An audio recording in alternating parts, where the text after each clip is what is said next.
அருமையான கர்த்தருடைய பிள்ளைகளே, இந்த காலை வேளையில் என் ஆண்டவராகிய இயேசு கிறிஸ்துவினுடைய 7 முறை புடமிடப்பட்ட அந்த இரக்கம் நிறைந்த புண்ணிய வார்த்தை உங்களுக்கு நேராகவும் உங்கள் குடும்பத்திற்கு நேராகவும் கடந்து வருகிறது.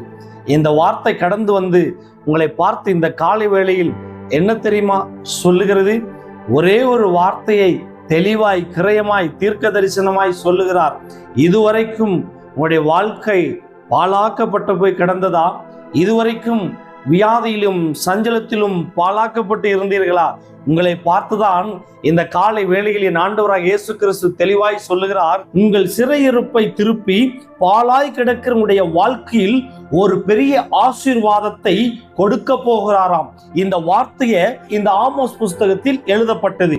அந்த வார்த்தை என்னவென்று கேட்டால், நியாய தீர்ப்புக்கு பின்னாடி கிடைக்கிற ஒரு ஆசீர்வாதம், வியாதிக்கு பின்னாடி கிடைக்கிற ஒரு ஆசீர்வாதம், நன்மை இல்லாத சூழ்நிலையில் இருக்கிற உங்களுக்கு பின்னாடி கிடைக்கிற ஆசீர்வாதம், இதுவரைக்கும் தடையில கிடந்தவங்களுடைய வாழ்க்கையில கிடைக்கிற ஆசீர்வாதம், இதுவரைக்கும் உங்களுக்கு முன்பதாக இருந்த பெரிய பெரிய பிரச்சனைக்கு பின்னாடி கிடைக்கிற ஆசீர்வாதத்தை இந்த காலை வேளையில உங்களுக்கு நேராக அந்த பரிசுத்த தகப்பன் அனுப்புகிறார். இந்த வார்த்தையின் பிரகாரமே உங்களுடைய சிறையிருப்பு இன்று காலையில் மாற்றப்படும் என்பதில் எந்த மாற்றமும் கிடையாது. அதற்காகத்தான் அவர் தெளிவும் கிரயமாய் இந்த வார்த்தையை உங்களிடத்தில் கொண்டு வருகிறார். இந்த வார்த்தையை சுதந்தரித்துக் கொள்ளுங்கள். நிச்சயமாய் உங்களுடைய சிறையிருப்பு மாறுவது அதிக நிச்சயம், உங்களுக்கு ஆசீர்வாதத்தை கொடுப்பதும் அதிக நிச்சயம். அதில் எந்த மாற்றமும் இல்லை. வாசித்து பாருங்கள். அந்த வசனம் உங்களை தொட்டு உங்களிடத்தில் இருக்கிற சிறையிருப்பை மாற்றுவது அதிக நிச்சயம். வாசிக்க கேட்போமா? வாசித்து பாருங்கள். ஆமோஸின் புஸ்தகம் 9ஆம் அதிகாரம் அதில் 14வது வசனத்தை வாசித்து பார்க்கும் பொழுது அந்த வேத வசனம் தெளிவாய் கற்றுக் கொடுக்கிறது. என் ஜனமாகிய இஸ்ரவேலின் சிறையிருப்பை திருப்புவேன், அவர்கள் பாழான நகரங்களை கட்டி அவைகளில் குடியிருந்து திராட்சை தோட்டங்களை நாட்டி அவைகளுடைய பலரசத்தை குடித்து தோட்டங்களை உண்டாக்கி அவைகளின் கனியை புசிப்பார்கள் அப்படின்னு எழுதப்பட்டிருக்குது. அருமையான கர்த்தருடைய பிள்ளைகளே, ஏன் இந்த காலை வேளையில் உங்களுக்கு நேராக இந்த தேவனுடைய வார்த்தை வர வேண்டும்? இதிலே தெளிவாய் எழுதப்பட்டிருக்கிறது, என் ஜனமாகிய இஸ்ரவேலின் சிறையிருப்பை திருப்புவேன். உங்களுக்கு முன்பதாக இருக்கிற ஒரு சிறை இருப்பு. என்னென்ன சிறையில நீங்கள் இருந்து கொண்டிருக்கிறீங்க? தடை என்கின்ற சிறையில இருக்கிறீங்களா? வியாதி என்கின்ற சிறையில இருக்கிறீங்களா? மரண கண்ணிகள் என்கின்ற சிறையில இருக்கிறீங்களா? அப்படிப்பட்ட சிறைகளை என் ஆண்டவராக இயேசு கிறிஸ்து இந்த காலை வேளையிலே மாற்றுகிறார். உங்களுக்கு ஆசீர்வாதம் இல்லாமல் தரித்திரம் என்கின்ற சிறையில் இருப்பீர்களானால் இந்த காலை வேளையில் உங்களுடைய தரித்திரம் என்கின்ற சிறை மாறுவது அதிக நிச்சயம். அவர் மாற்றி என்ன தெரியுமா செய்ய போறாராம்? உங்களுக்கு ஒரு பெரிய நன்மையை செய்ய போறாராம். அதுதான் அந்த வேத வசனத்திலே தெளிவா எழுதப்பட்டிருக்கிறது. என் ஜனமாகிய இஸ்ரவேலின் சிறையிருப்பை திருப்புவேன், அவர்கள் பாழான நகரங்களை கட்டி. எது பாழாய் கடந்ததோ அதெல்லாம் மாறப்போகிறது. உடைய வீட்டுல என்னெல்லாம் பாழாய் கிடந்ததோ அதெல்லாம் மாறப்போகிறது. உடைய சரீரத்துல என்னெல்லாம் பாழாய் போய் கிடந்ததோ அதெல்லாம் மாறப்போகிறது. நிச்சயமாய் மாறப்போகிறது. இந்த செய்தியை நீங்கள் கேட்கிற வேளையிலே நிச்சயமாய் பாழாய் கடக்கிற எல்லா காரியத்திலும் என் ஆண்டவராக இயேசு கிறிஸ்து ஒரு பெரிய ஆசீர்வாதத்தையும் பெரிய நன்மையும் அனுப்பி கொண்டிருக்கிறார். இந்த வார்த்தை உங்களை தொட்டு கொண்டிருக்கிறது. இந்த வார்த்தை தான் உங்களுக்கு செழிப்பாய் வந்து கொண்டிருக்கிறது. அது எந்த மாற்றமும் இல்லை. தெளிவாய் சொல்லுகிறார் பாருங்க, என் ஜனமாகிய இஸ்ரவேலின் சிறையிருப்பை திருப்புவேன், அவர்கள் பாழான நகரங்களை கட்டி அவைகளில் குடியிருப்பார்கள். இதுவரைக்கும் வியாதி நிமித்தம் பாழாய்ப்பு கிடக்கிறீங்களா? சஞ்சலத்தின் நிமித்தம் பாழாய்ப்பு கிடக்கிறீங்களா? ஆண்டவர் சொல்றார், அவைகள் எல்லா சிறையும் மாற்றி என் பிள்ளைகள் குடியிருப்பார்கள். தெளிவா சொல்றாரு. இதுவரைக்கும் இருந்த வியாதி எல்லாம் மாறப்போகிறது, நீங்கள் குடியிருப்பீர்கள். அப்படின்னா என்ன அர்த்தம்? இந்த தேசத்துல நீங்க உயிரோட இருப்பது அதிக உறுதி, எந்த மாற்றமும் இல்லை. அதற்குத்தான் அவர் சொல்லுகிறார், முதல்ல என் ஜனத்தினுடைய சிறையிருப்பை நான் திருப்ப வேண்டும். அந்த சிறையிருப்பை மாற்றிட்டாலே உங்களுக்கு ஆசீர்வாதங்களும் நன்மைகளும் கடந்து வரும். அடுத்த லைன் பாருங்க, அவைகளில் குடியிருந்து திராட்சை தோட்டங்களை நாட்டி அவைகளுடைய பலரசத்தை குடித்து தோட்டங்களை உண்டாக்கி அவைகளின் கனியை புசிப்பார்கள். அதாவது இதுவரைக்கும் ஒரு நன்மையும் பார்க்காமல் இருக்கிற அருமையான கர்த்தருடைய பிள்ளைகளே, இதுவரைக்கும் கர்ப்பத்தின் கனியை பார்க்க முடியாமல் இருக்கிற அருமையான கர்த்தருடைய பிள்ளைகளே, இதுவரைக்கும் ஒரு சொந்த இடத்தை, ஒரு சொந்த நிலத்தை, ஒரு சொந்த வீட்டை வாங்க முடியாமல் தவித்துக் கொண்டிருக்கிற அருமையான கர்த்தருடைய பிள்ளைகளே, அவருடைய தேவ வார்த்தை உங்களுக்கு நேராக வருகிறது. இந்த வார்த்தை நிமித்தம் உங்களுடைய சிறையிருப்பு, உங்களுடைய தடைகள் எல்லாம் மாற்றப்பட்டு நீங்கள் இந்த பூமியிலே குடியிருக்க வேண்டும் என்று அவர் விரும்புகிறார். இதுவரைக்கும் உங்களுக்கு முன்பதாக இருந்த தடையெல்லாம் மாறிக்கொண்டிருக்கிறது, உடைந்து கொண்டிருக்கிறது. தெற்குத்தி வெள்ளத்தை திருப்புகிறது போல உங்களுடைய சிறையிருப்பும் உடைய பிரச்சனையும் திரும்பி கொண்டிருக்கிறது. இன்று கண்ட எகிப்தேனை இனி நீ என்றும் காணப்போவதில்லை என்று அவருடைய 7 முறை புடமிடப்பட்ட அந்த புண்ணிய வார்த்தை நிமித்தம் உங்களுக்கு தீர்க்க தரிசனமாய் சொல்லி கொண்டிருக்கிறார். நிச்சயமாய் உடைய சிறையிருப்பு மாறும். அதுதான் அந்த பல ரசங்கள், பல தோட்டங்கள், கனிகள் புசிப்பீர்கள் சொல்லப்பட்டதெல்லாம். நீங்க பூமியில உயிரோட இருந்தா மாத்திரம்தான் அவர் கொடுக்கிற நன்மையை சுதந்திரிக்க முடியும். எப்படியெல்லாம் சுதந்திரித்துக் கொள்ளலாம் என்று ஒரு வேத வசனம் சொல்லுகிறது. சங்கீதத்தின் புஸ்தகம் 53ஆம் அதிகாரம் அது 6வது வசனத்தை வாசித்து பார்க்கும் பொழுது தெளிவும் கரையுமாய் சொல்லுகிறது. வாசிக்க கேட்போமே. சியோனிலிருந்து இஸ்ரவேலுக்கு ரட்சிப்பு வருவது. தேவன் தம்முடைய ஜனத்தின் சிறையிருப்பை திருப்பும் போது யாக்கோபுக்கு களிப்பும் இஸ்ரவேலுக்கு மகிழ்ச்சியும் உண்டாகும். உங்களை பார்த்துதாங்க சொல்றாரு, உங்களுடைய எல்லா பிரச்சனையும் மாறப்போகிறது, எல்லா கண்ணீரும் துடைக்கப்பட போகிறது. இதுவரைக்கும் விட்ட கண்ணீர் எல்லாம் மாறப்போகிறது. இதுவரைக்கும் இருந்த சஞ்சலம் எல்லாம் மாறப்போகிறது. இதுவரைக்கும் சரீரத்தில் இருந்த மொத்த வியாதியும் என் ஆண்டவராக இயேசு கிறிஸ்துவின் நாமத்தினாலே எந்த சிறையிருப்புகள் எல்லாம் மாறிக்கொண்டிருக்கிறது. அது மாறிவிட்டது. விசுவாசித்து பாருங்கள், என் தெய்வத்தினுடைய மகிமையை காண்பீர்கள். என்ன அழகா சொல்றாரு பாருங்க. சியோனில் இருந்து இஸ்ரவேலுக்கு ரட்சிப்பு வருவதாக தேவன் தம்முடைய ஜனத்தின் சிறையிருப்பை திருப்பும் போது யாக்கோபுக்கு களிப்பும் இஸ்ரவேலுக்கு மகிழ்ச்சி உண்டாகும் அப்படின்னு எழுதப்பட்டிருக்குது. அருமையான கர்த்தருடைய பிள்ளைகளே, ஒரு மகிழ்ச்சி உங்களுக்கு ஜோதிகளின் பிதாவிடத்திலிருந்து இறங்கி வரப்போகிறது. ஒரே ஒரு விஷயம்தான், உங்களிடத்துல மகிழ்ச்சி வர வேண்டும் என்று சொன்னால் உங்களுடைய சிறையிருப்பு முதலாவது மாற வேண்டும்.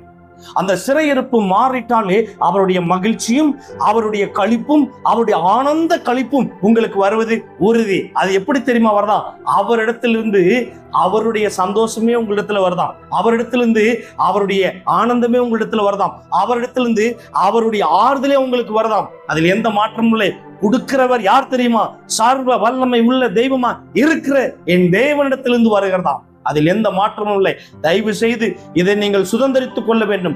இதுவரைக்கும் எப்படிப்பட்ட கட்டில் இருந்தாலும் சரி, எப்படிப்பட்ட தடை இருந்தாலும் சரி, யாருமே மீட்டெடுக்க முடியாத ஒரு சூழ்நிலையில் நீங்க இருந்தாலும் சரி, உங்களுடைய சிறையிருப்பு மாறும் பொழுது நிச்சயமாய் ஒரு மகிழ்ச்சி வந்து சேரும், ஒரு ஆனந்த களிப்பு உங்களிடத்தில் வந்து சேரும். இது வந்து சேருகிறதற்கு முன்பதாக முதலாவது என் தெய்வம் செய்ய போகிறது என்ன தெரியுமா? உங்களுடைய சிறையிருப்பை மாற்ற போகிறாராம். இந்த ஆமோஸ் புஸ்தகத்தில் அப்படித்தானே சொன்னார், என் ஜனத்தின் சிறையிருப்பை திருப்புவேன், அவர்கள் பாழாய் கிடக்கிற நகரத்தை கட்டி அதில் குடியிருப்பார்கள். நீங்கள் குடியிருக்க கூடாது என்று பல காரியங்கள் போராடலாம். அது மகிழ்ச்சியை கெடுக்கலாம், அது ஆனந்தத்தை கெடுக்கலாம், அது களிப்பை கெடுக்கலாம். எது வேணாலும் இதுவரைக்கும் உங்களுக்கு தடை செய்து கொண்டிருக்கலாம். அந்த தடையெல்லாம் என் இயேசு கிறிஸ்துவின் நாமத்தினாலே மாற்றப்பட்டு கொண்டிருக்கிறது. உங்களுடைய சிறையிருப்பு உங்களை விட்டு நீங்கி கொண்டிருக்கிறது. இது என் தெய்வத்தினுடைய தீர்க்க தரிசன வார்த்தை. நிச்சயமாய் மகிழ்ச்சி வரும். மகிழ்ச்சியாய் வரப்போகிறவரே அவர்தான். அவர் ஒருவரே மகிழ்ச்சி தெய்வமாய் இருக்கிறாராம். தயவு செய்து உங்களுக்கு ஆண்டவர் அற்புதத்தை செய்ய போறார். சந்தோஷமாயிருங்கள். யோவான் புஸ்தகத்துல வாசிக்கிறோம் இல்லையா? உங்கள் துக்கம் சந்தோஷமாய் மாறும். அல்லேலூயா. அருமையான கர்த்தருடைய பிள்ளைகளே, வேதம் எவ்வளவு தெளிவாய் கிரயமாய் கற்றுக் கொடுக்கிறது.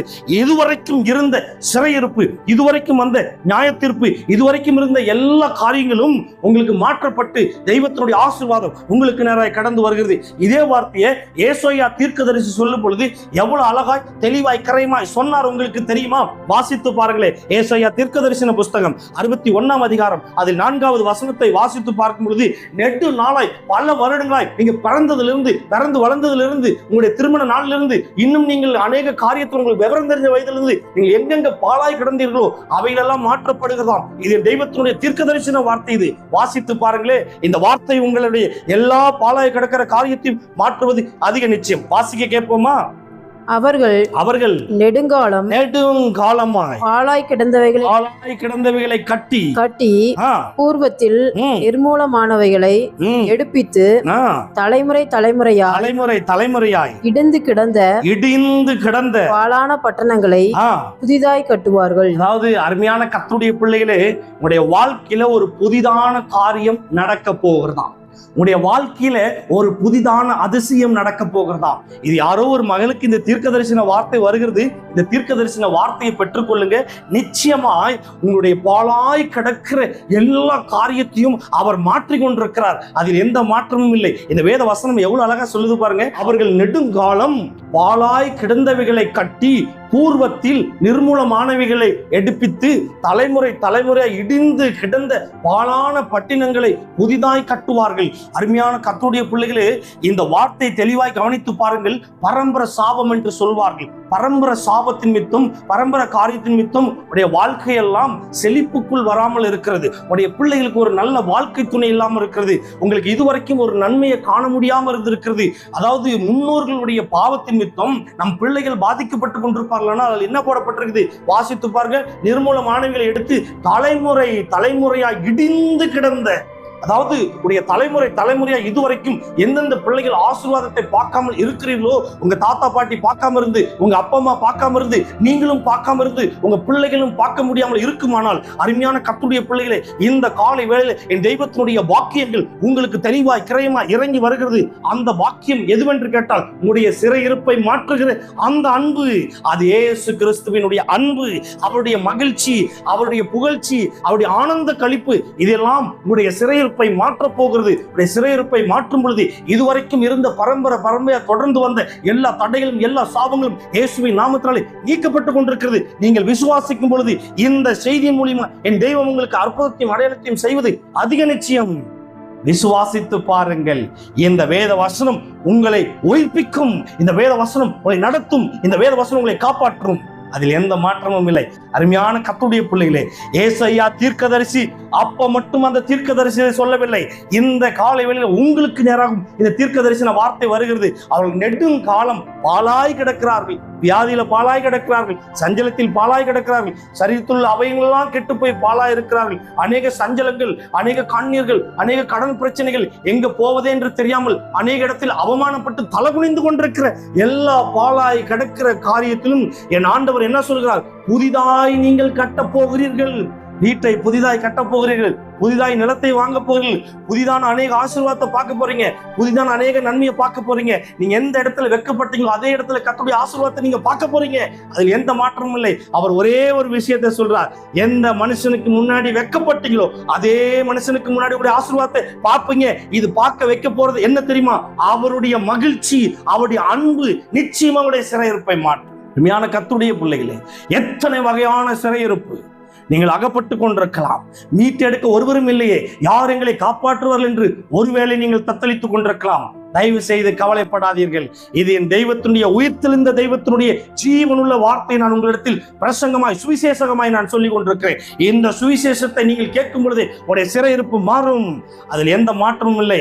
என் ஆண்டவராக இயேசு கிறிஸ்து புதிய ஏற்பாடு காலத்தில் வந்த பொழுது அநேக இடத்துல சுவிசேஷத்தை சொல்ல புறப்பட்டார். சுவிசேஷத்தை சொல்லும் பொழுது அநேக வியாதிஸ்தர்கள் சுஸ்தமானார்கள், பாழாக்கப்பட்டவர்கள் உயிர்ப்பிக்கப்பட்டார்கள், மரித்தவர்கள் எழுப்பப்பட்டார்கள், வியாதியிலும் சஞ்சலத்திலும் மரண படுக்கையில் கடந்தவர்கள் எழுப்பப்பட்டார்கள். அதே சுவிசேஷத்தை இந்த காலை வேளையில் உங்களுக்கு நேராக அனுப்புகிறேன். இந்த சுவிசேஷத்தை பெற்றுக் கொள்ளுங்கள். நிச்சயமா உங்களுடைய சிறையிருப்பு மாறுவது அதிக உறுதி.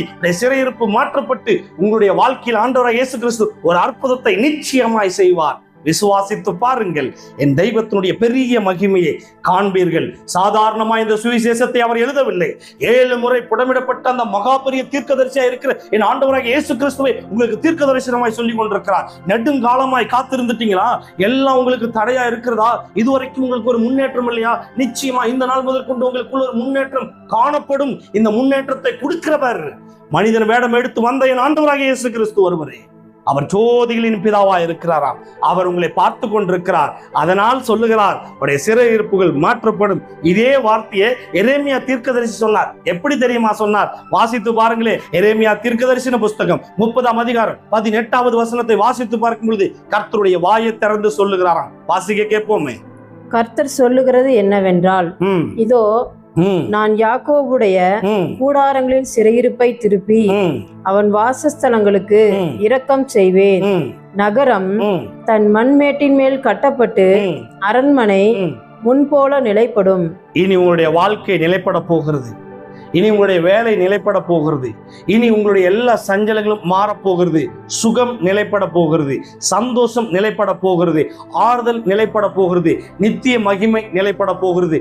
இதை நிலைப்படுத்துகிறவர் யார் என்று கேட்டால் என் ஆண்டவராகிய இயேசு கிறிஸ்து ஒருவரே. பாருங்க என்ன சொல்றாருன்னு. கர்த்தர் சொல்லுகிறது என்னவென்றால், இதோ நான் யாக்கோபினுடைய கூடாரங்களின் சிறையிருப்பை திருப்பி, தெக்குத்தி வெள்ளங்களை திருப்புறது போல உங்களுடைய சிறையிருப்பை திருப்பி அவன் வாசஸ்தலங்களுக்கு இரக்கம் செய்வேன். இந்த காலை வேளையில உங்களுக்கு நேராக ஒரு பெரிய இரக்கம் வந்திருக்கிறது. அந்த இரக்கம் தான் உங்களுடைய சிறையிருப்பை மாற்றுகிறது. அந்த இரக்கம் தான் உங்களுக்கு ஆனந்தத்தை கொடுக்கிறது. அந்த இரக்கம் தான் உங்களுக்கு களிப்பு உண்டாக்குறது. அந்த இரக்கம் தான் உங்களுக்கு ஒரு பெரிய மாற்றத்தை உண்டாக்குறது. அந்த இரக்கம் தான் உங்களுக்கு ஒரு பெரிய ஆசீர்வாதத்தை தருகிறது. அந்த ஆசீர்வாதம் ஜோதிகளின் பிதாவிடத்திலிருந்து இறங்கி வருகிறது என்று வாசிக்கிறது போல அப்படியே உங்களுக்கு இறங்கி வரும். அதில் எந்த மாற்றமும் இல்லை. உன்னை நான் நிலைப்படுத்துகிறேன், உன் பிள்ளைகளை நிலைப்படுத்துகிறேன், உன் வேலையை நிலைப்படுத்துகிறேன், உன்னுடைய ஆசீர்வாதத்தை நிலைப்படுத்துகிறேன். உன்னுடைய மகிமையெல்லாம் நிலைப்பட போகிறது. உனக்கு வர வேண்டிய அத்தனை நன்மை நிலைப்பட போகிறது. எல்லா தடையும் உடைக்கப்பட்டு கொண்டிருக்கிறது. நீங்கள் விசுவாசிக்கும் பொழுது இந்த வேத வசனத்தின் பிரகாரம் நிச்சயமா என் தெய்வம் செய்வார். அருமையான கர்த்தருடைய பிள்ளைகளே, இந்த வேத வசனம் என்ன சொல்லுகிறது?